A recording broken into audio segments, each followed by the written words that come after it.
ओम नमः सिद्धेभ्यः। ओम नमः सिद्धेभ्यः। ओम नमः सिद्धेभ्यः। ओम जय जय जय। नमोस्तु नमोस्तु नमोस्तु। नमो अर्यन्ताणं नमो सेत्थाणं नमो ऐरियाणं नमो वजायाणं नमो लोये सवसाणं।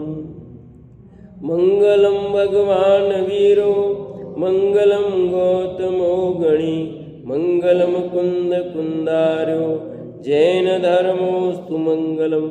सर्वमंगलम मांगल्यम सर्वकल्याणकारकम प्रदानम सर्वधर्माणां जैनम जयतु शासनम जैनम जयतु शासनम।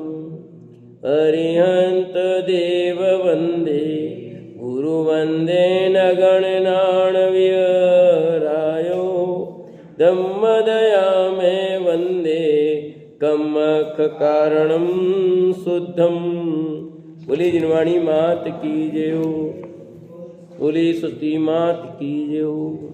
सुदृष्टि तरंगिणी नाम का ग्रंथ पंडित टेकचंद जी कृत। और कल हमारी चर्चा गुण स्थान के अनुसार कर्मों का उदय कैसा होता है इसकी की थी। पहले गुण स्थान से लेकर 14 गुण स्थानों में कर्मों की उदयावली कितनी कितनी है। इसके पहले अपन ने बंद की बात की थी कि पहले से 14 गुण स्थान में कितने कितने कर्मों का बंद होता है। उसके बाद उदय की बात की। तो एक बार दोहरा लेते हैं तो अपन को थोड़ा ठीक रहेगा, नहीं तो भूल जाएंगे। दोनों का पहले उदय का कर लेते हैं, कल का ताजा। तो सबसे पहले गुण स्थान में 117, दूसरे में 111, तीसरे में 100, चौथे में 104, फिर पांचवें में 87, छठे में 81 और सातवें में 76, आठवें में 72, 90 में 66 और फिर 10वें में 60, 10वें में 60, 11वें में 58, ठीक है, और 12वें में 57, 57, फिर 13वें में आगे थी 42। हाँ एक और जोड़ी थी 58, एक 59 हो गई थी। 11वें में 59 हो गई थी, एक और जोड़ के लिए थी तो 58, एक 59 हो गई थी। और 12वें में 57, 13वें में 42 और 14वें में 12। इस प्रकार अपन ने ये सब पढ़े थे जिनकी चर्चा की थी।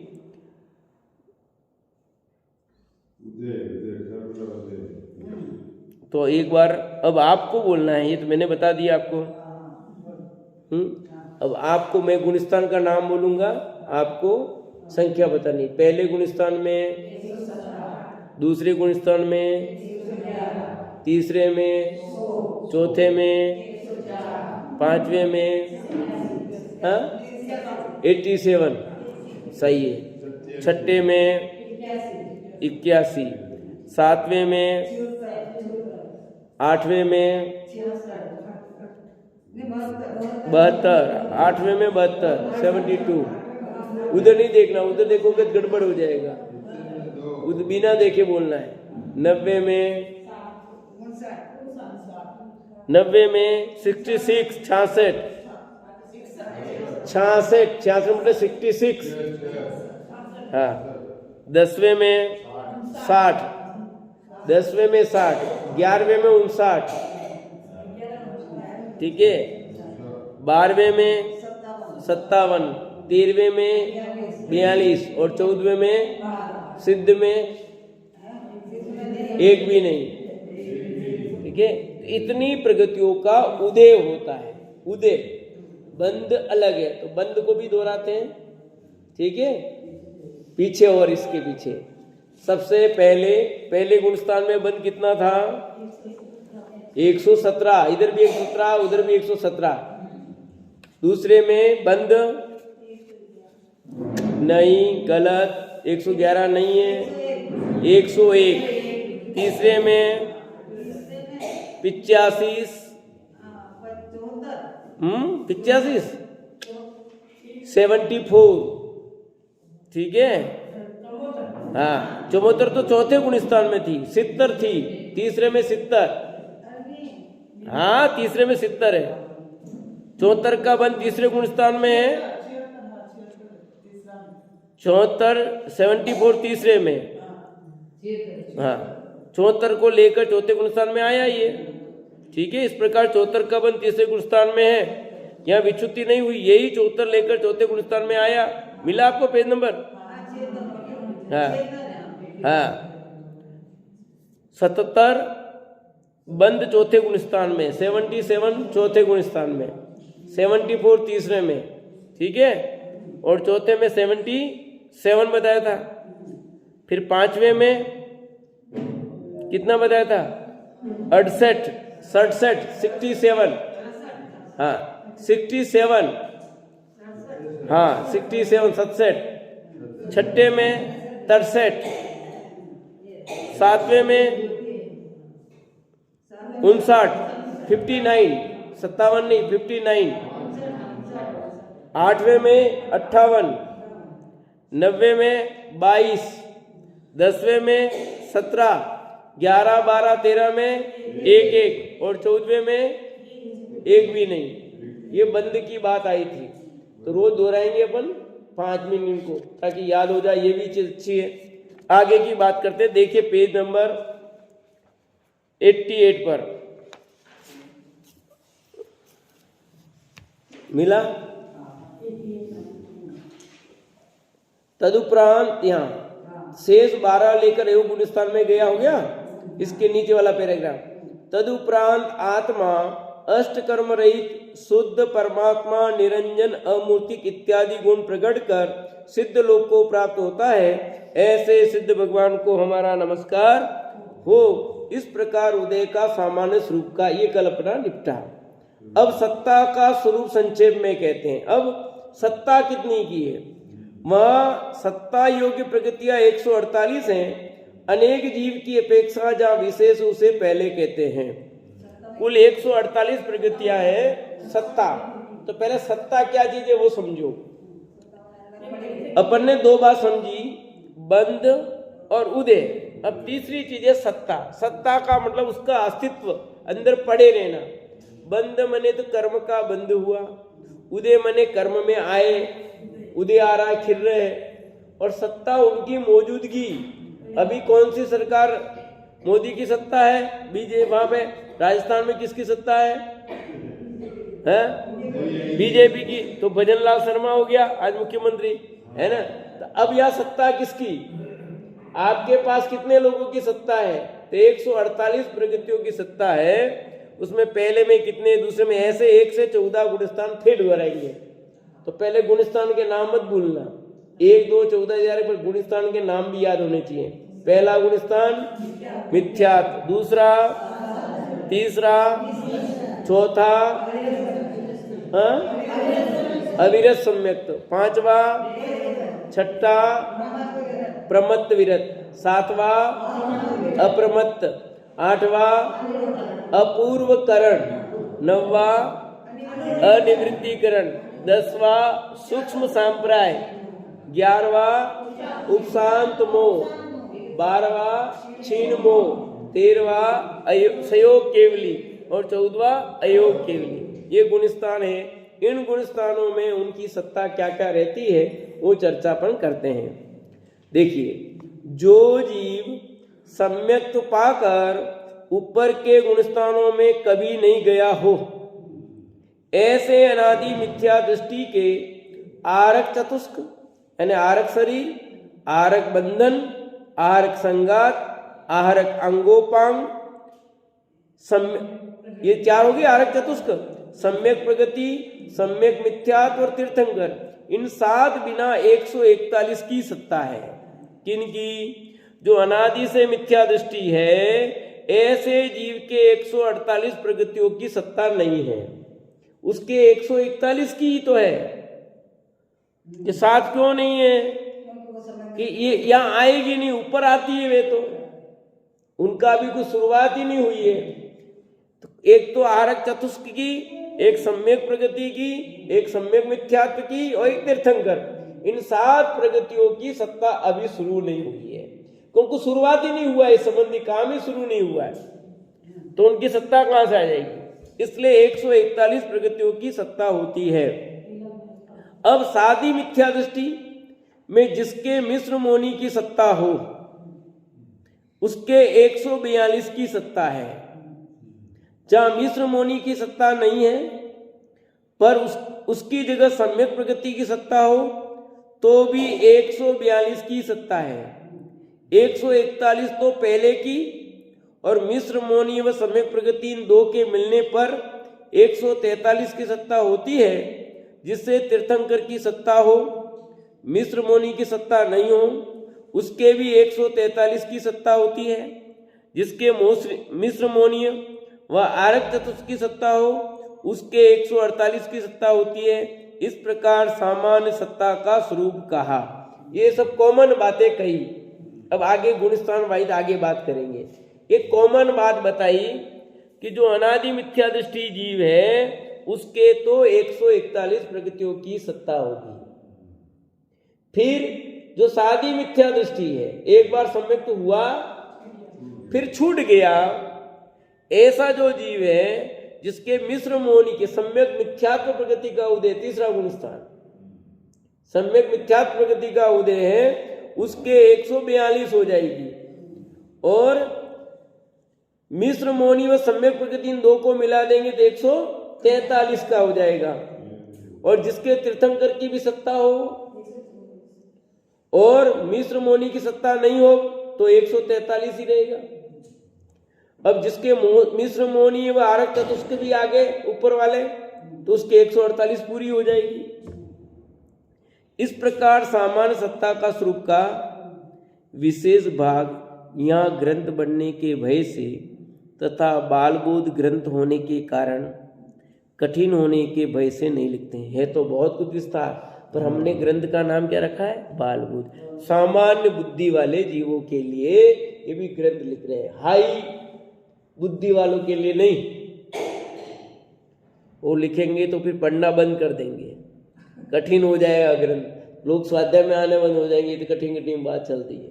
इसलिए मूल छोटी छोटी सरल सरल बातें यहाँ पर आपके काम पूर्ति बातें एक बार बता रहे हैं। और विशेष पढ़ना हो तो उन अन्य ग्रंथों से अध्ययन करना।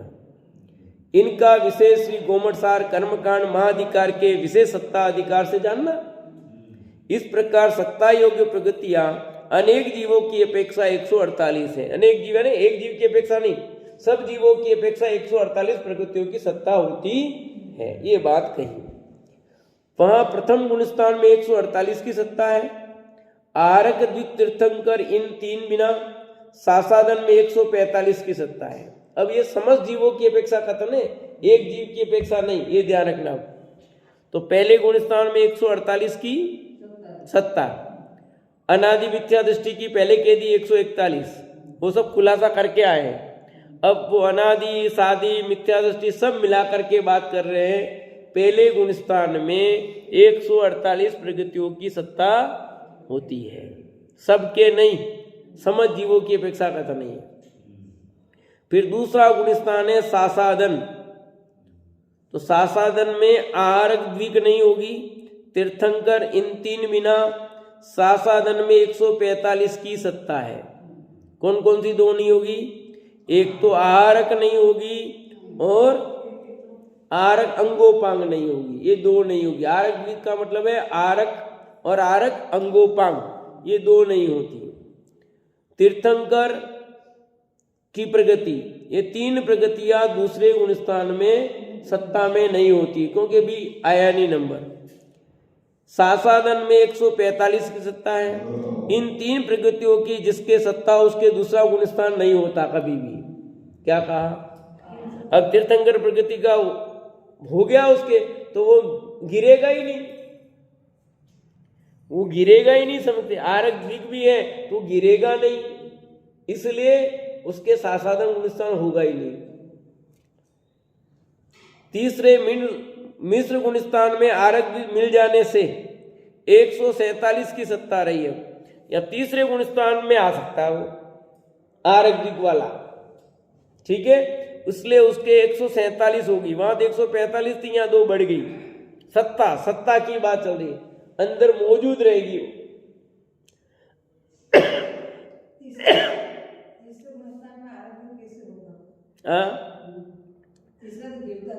गिरता था पर दूसरे में नहीं आएगा, वो तीसरे चौथे में वापस चला जाएगा, आरक दिक वाला दूसरे तक नहीं आएगा। इसलिए चौथे गुणस्थान में तीर्थंकर भी मिल जाने से 148 की सत्ता। लो, सम्यक दृष्टि तो भी 148 की सत्ता है,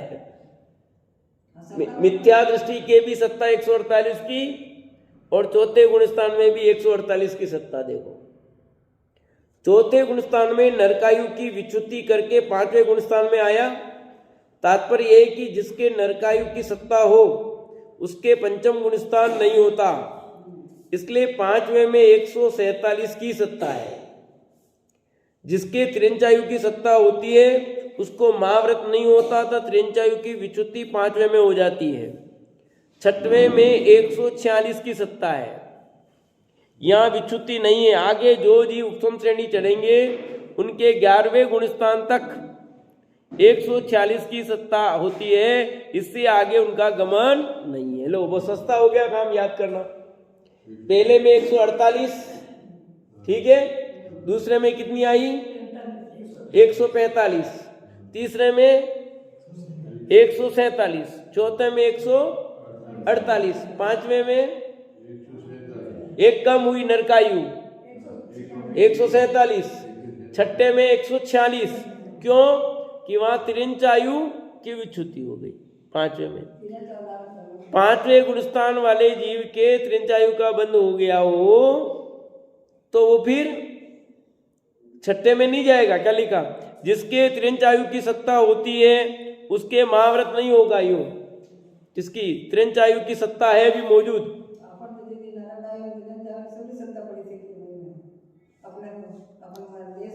सब पड़ी है, वो कह दिया नहीं गए। चौथे वाले की पड़ी 148, सम्यक दृष्टि वाले की कह रहे उनके महाव्रत नहीं होता।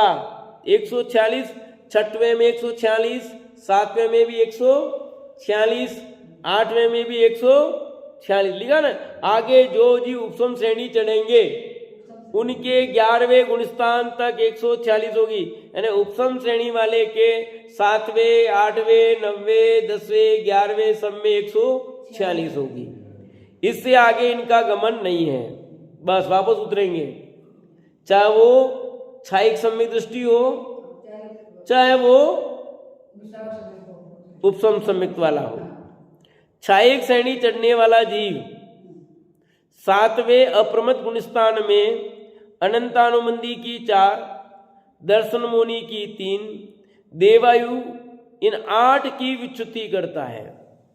148 लेकर 8वें में आया, वहां विच्युति नहीं है। 148 लेकर 8वें में आया पर वहां विच्युति नहीं है। वहां से 90 में गया, 1 मिनट पूरा, वहां से 90 में गया, यहाँ प्रत्याख्यान 4, अप्रत्याख्यान 4, लो बिना संजलन की 3, हास्यादि 9, ये 20 मोह की, दर्शनावणी की स्थान कर दिया आदि 3 निद्रा, तथा जाति 4, नरगति, नरगत्यानुपूर्वी, तिरंजगति, तिरंजगत्यानुपूर्वी, सूक्ष्म, साधारण, अपर्याप्ति, आताप, स्थावर, ये 13 नाम कर्म की सब मिलाकर 36 की विच्युति हुई। 10वें में 102 की सत्ता है तथा सूक्ष्म लोभ की विच्युति है। 12वें में 101 की सत्ता है, उनमें यहाँ ज्ञानावरण की 5, दर्शनावरणी की 6, अंतराय की 5, इन 16 की विच्युति हुई। इसके बाद 85 प्रगतियां लेकर 13वें में गया, वहां विच्युति नहीं है। 14वें में 85 की सत्ता है और यहाँ की इनकी विच्युति भी। इस गुणस्थान में 2 उपांत समय में 72 और अंत में 13, इस प्रकार अंतिम समय 85 की विच्युति हो गई। ठीक है, अब यहां से थोड़ा ध्यान देना है। उपसम श्रेणी का तो बहुत सस्ता निपट गया काम, पर छपक श्रेणी में अलग अलग है।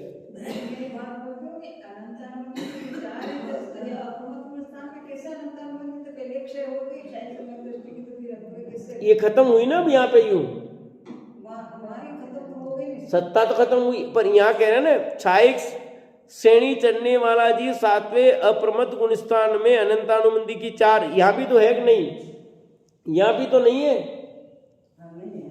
देखो याद कहा था ना, चौथे गुण स्थान में 148 प्रगति की सत्ता कही थी। अब सत्ता यहाँ खत्म। छायक श्रेणी जब चढ़ेगा छपक श्रेणी, तो चढ़ने वाला जीव, ये छायक श्रेणी की बात चल रही है। किसकी? हाँ, सातवें अप्रमत्त गुण स्थान में अनंतानुबंधी की 4, दर्शन मुनि की 3 का, देवायु इन 8 की विच्युति करता है। तो 148 लेकर 8वें में आया। देखो 148 लेकर कितने में आया? वहां विच्युति नहीं, 148 ही लेकर के आया है, लिखा। बोलो 7वें तक तो कह दिया, 148 लेकर आया यहाँ नहीं, तो यहां तक 148 ही रही। वहां से 90 में गया, अब 90 में आया। यहां पर प्रत्याख्यान की 4, अप्रत्याख्यान की 4, लोभ बिना संजलन की 3, हास्यादि नो, ये 20 मोह की, और दर्शनावरणी की स्थानकृति आदि 3, निद्रा तो 20 और 3 23, और जाति की 4, नरगति, नृगत्यानुपुरी, त्रिगति, त्रिगुणी, सूक्ष्म, साधारण, अपर्याप्ति, आता, विस्तार, 13 नाम कर्म की, कुल 20 13, सब मिलाकर 36 की विच्युति हो गई। तो 148 में 36 घटा दो तो कितनी बची? 112। तो 10वें में 102 की 36 थी ना, 48 से 112 बची वहां 90 में, तो 90 में 112 रही। 10वें में 102 रही, फिर 11वें में 12वें में 101 की रह गई, 10वें में 102 और 11वां ऊपर उसमें चल गया, इसलिए यहाँ आएगा नहीं। क्यों नहीं आएगा? उपसम श्रेणी में बात है, ये छायक श्रेणी की चल रही है, तो 11वां यहाँ नहीं आएगा, इसलिए 11वां नहीं लिखा, 12वां। 12वें में 101 की सत्ता है। ठीक है, उनमें से यहाँ ज्ञानावर्ण की 5, दर्शनावर्ण की 6, अंतराय की वहीं 16 की विच्युति हो गई 101 में, तो 85 रह गई 13वें में, और 14वें में भी 85 हो गई। तो इस प्रकार इन प्रगतियों की सत्ता रहती है। सत्ता माने अस्तित्व रहता, बस कुछ करेंगे भरेंगे ऐसा नहीं है। सत्ता अलग चीज है, उदय अलग चीज है, बंद अलग चीज है, तीनों चीज अलग अलग है। सत्ता माने पड़े हैं, सत्ता में उन्हें पड़े हैं, कुछ कर रहा है ऐसा नहीं। अब ये घड़ी यहाँ पड़ी है, कुछ कर रही है क्या? ठीक है, उदय तो आ रहे हैं कर्म, उसका फल मिल रहा है, और बंद तो बंद हो रहा है सर उसके साथ में। तो बंद, उदय और सत्ता 3 चीज हो गई। उदय की बात पहले हो गई ना, आ सकते हैं, क्यों? उनकी उदय में आने योग्य होंगे तो उदय में आएंगे। सत्ता में रहना अलग बात है, उदय में आना जरूरी थोड़ी है। फिर ये 14वें में 85 की सत्ता बताई, उदय तो कितने का बताया? 12 का, और बंद 1 का ही बताया था। तो फिर कहां से आ जाएंगे उदय में, जब सत्ता में 85 प्रगतियां पड़ी है?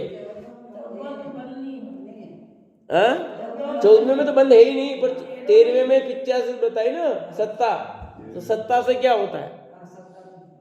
सत्ता में पड़े रहो, क्या फर्क पड़ता है? उसमें भी धीरे धीरे कम हो गई, 85 में भी। इस प्रकार आगे पढ़ते सुनो। उपान समय में वेदनी की 1, गोत्र की 1, निज गोत्र, वर्ण चतुष्क की 20, संस्थान की 6, सैनन की 6, शरीर 5, बंधन 5, संगात 5, अंगोपांग 3, व्यावगति 2, देवगति, देवगत्यानुपूर्वी, अगुलगु, निर्माण, उच्छ्वास, उपघात, परघात, उद्योत, प्रत्येक, स्वर्द्विक, शुभ अशुभ, स्थिर अस्थिर, दुर्भग, अनादे, यश कीर्ति, ये सब मिलाकर 72 जानना। इनकी 14वें गुणस्थान के सर्वकाल में से अंतिम 2 समय शेष रहने तक विच्युति नहीं है। लो अंतिम जो समय है ना, 2 समय तक इसकी विच्युति नहीं है, द्विचरम में विच्युति होती है। लास्ट का 2 समय जो रहा उस समय इनकी 72 प्रगतियों की विच्युति दन खिड़ जाती है एक साथ, खत्म, सत्ता से बाहर। और तदुपरांत पंचेंद्रीय प्राप्ति, तरस, बादर, मनुष्यगति, मनुष्यगत्यानुपूर्वी, मनुष्यायु, उच्च गोद, यशस्कृति, आदेश, सुभग, तीर्थंकर, वेदनी, 13 प्रगतियों की चरम समय में विच्युति होकर सिद्ध जीव होता है। 13वें में लास्ट जो समय, 14वें के अंत का समय, लास्ट एक समय, उस समय 13 प्रगतियां 6 होकर के सिद्ध बन जाते हैं बस। क्यों कि 2 समय पहले क्यों खत्म नहीं हुई? अरे जब तक मनुष्य आयु का उदय रहेगा तब तक सिद्ध बन सकते हैं क्या? तो 2 समय में तो मनुष्य आयु का उदय रहेगा, रहना पड़ेगा ना, लास्ट के समय में ही तो जाएंगे। मनुष्य आयु, मनुष्य गत्यानुपूर्वी, तीर्थंकर प्रगति, ये सब खत्म होगी कब? खत्म होने के बाद तो सिद्ध बन जाएंगे। तो दूसरे समय में तो अभी मौजूद रहेंगे, वो खत्म हो गई तो फिर लास्ट समय कहलाएगा वो। इसलिए अंतिम समय में इन 13 प्रगतियों का 6 होता है और दूसरे समय में 72 का, लास्ट के सेकंड लास्ट यूं समझो, सेकंड लास्ट में 72 और अंतिम लास्ट में 13 प्रगति। ऐसे 85 प्रगति की विच्युति हो जाती है सत्ता से और वे सिद्ध बन जाते हैं। सत्ता से हटना पड़ता है तो जाकर के होगा। उदय भी नहीं चाहिए, बंद भी नहीं चाहिए, सत्ता भी नहीं चाहिए, तब जाकर के सिद्ध बनते हैं। उदय भी हो, बंद भी हो, सत्ता भी हो तो भी सिद्ध नहीं बन सकते। ये लिखा न, इसलिए इस प्रकार अयोग गुणस्थान में 85 कर्म प्रगतियों की विच्युति होकर सर्व कर्म रज रहित शुद्ध निरंजन अमूर्तिक सिद्ध परमात्मा होते हैं। ऐसे शुद्धात्मा को बारंबार नमस्कार है। क्या लिखा? इस प्रकार अयोग गुणस्थान में, अयोग गुणस्थान मतलब 14वां गुणस्थान, 14वां गुणस्थान मतलब सिद्ध बनने की तैयारी नहीं के बराबर। आप आंख बंद करो, इतने में तो 5 अक्षर होते हैं, ई उल्ट्री, बस इतना ही तो काल है। 5 सेकंड का समय समझो, यूं 2 समय की बता ही रहे, 3 समय और गिन लो, 5 समय का सेकंड, 5 समय ही है।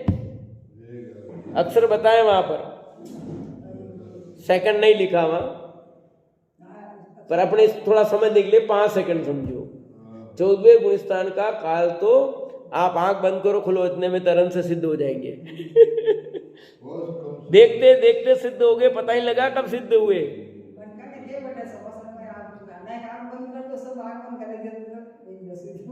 सिद्ध हो जाते हैं। योग खत्म हो गया ना, 13वें में योग था तो एक जगह से दूसरी जगह गमन हो सकता था। 14वें गुणस्थान में अयोग हो गया, योग खत्म हो गया, अब गमन नहीं हो सकता। जिस जगह वहीं रहेंगे और वहीं से मुक्त जाना रहा।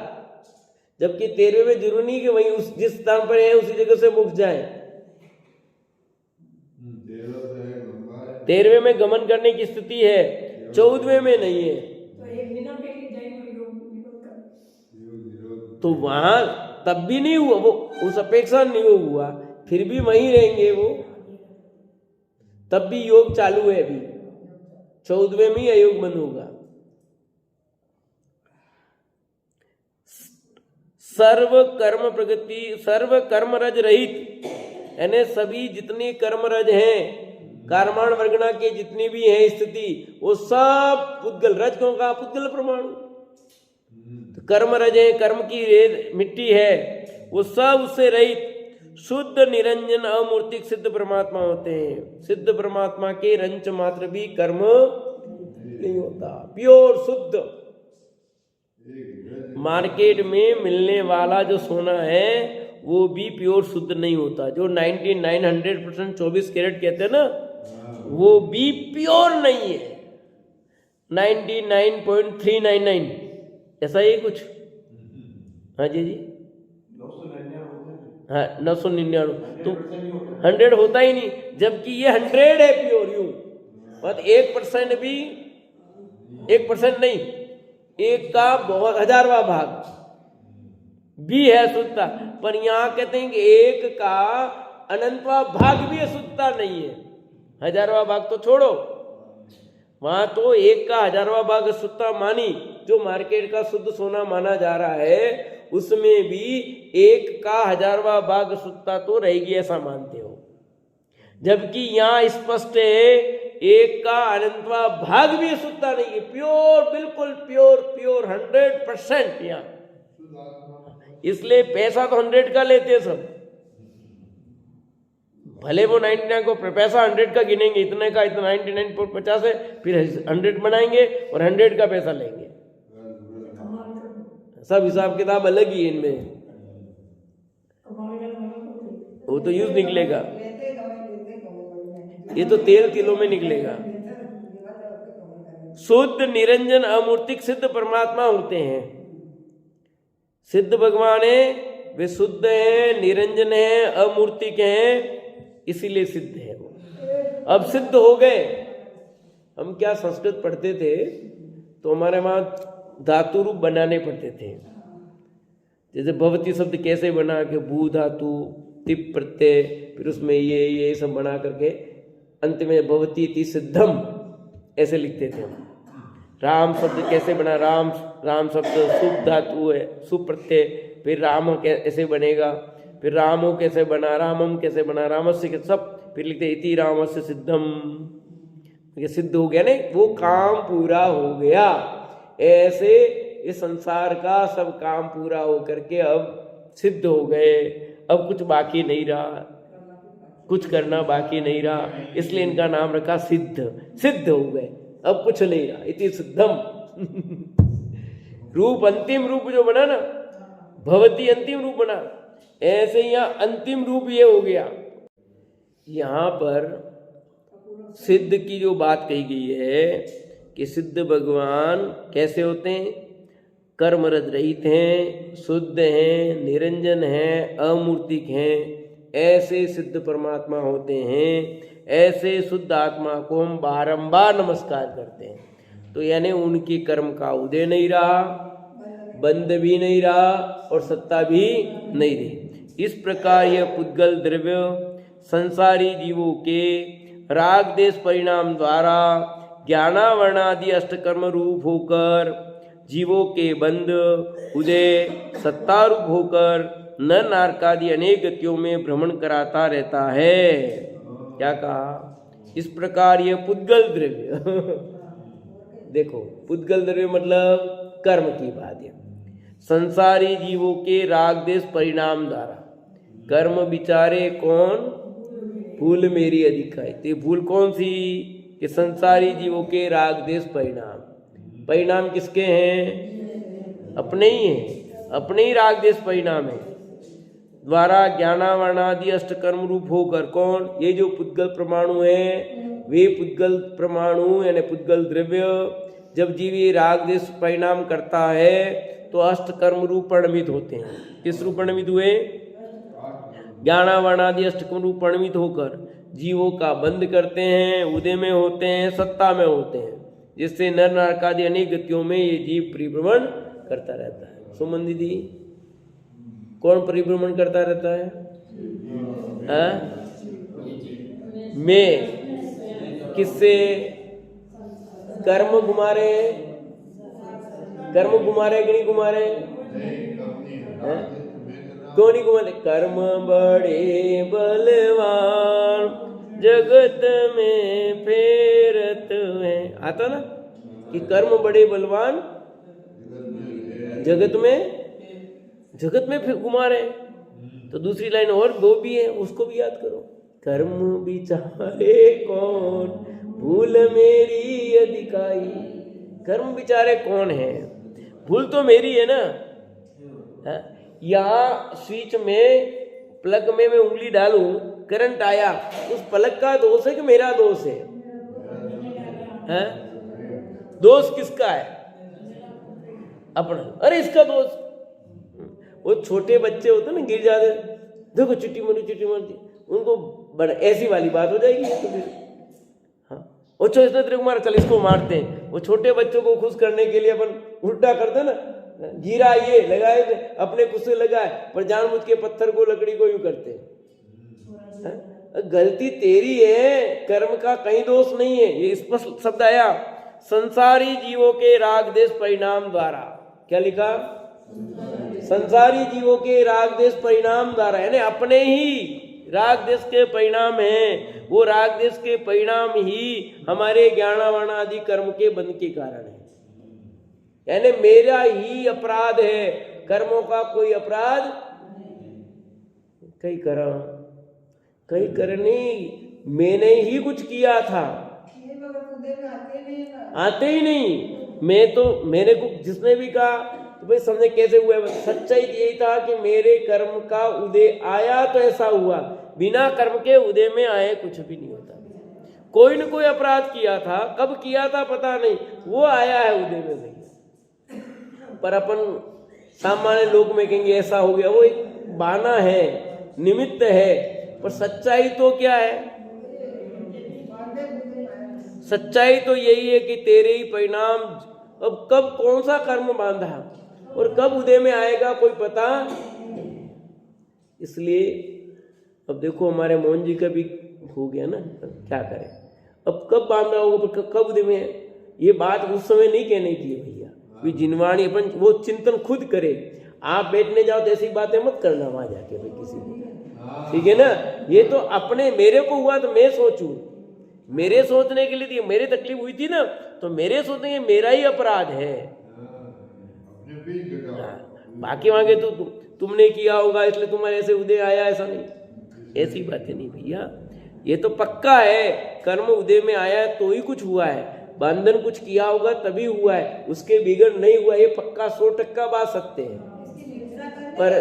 पर हमें आकुलता नहीं करनी। हाँ, उस जिनवाणी को समझता उसको कह सकते भैया आपके कर्म की निर्जरा हो रही, आकुलता मत करो, ऐसा कह सकते हैं। पर जिसका स्वाध्याय हो उनको समझाना, नहीं तो उल्टा होता है भाई। जैसे मेरे विशेष स्वाध्याय था, उसको मैं मिलने गया तो मैंने कहा तुम आकुलता बिल्कुल मत करना, ये समझना कि मेरे तो कर्मों की निर्जरा हुई है।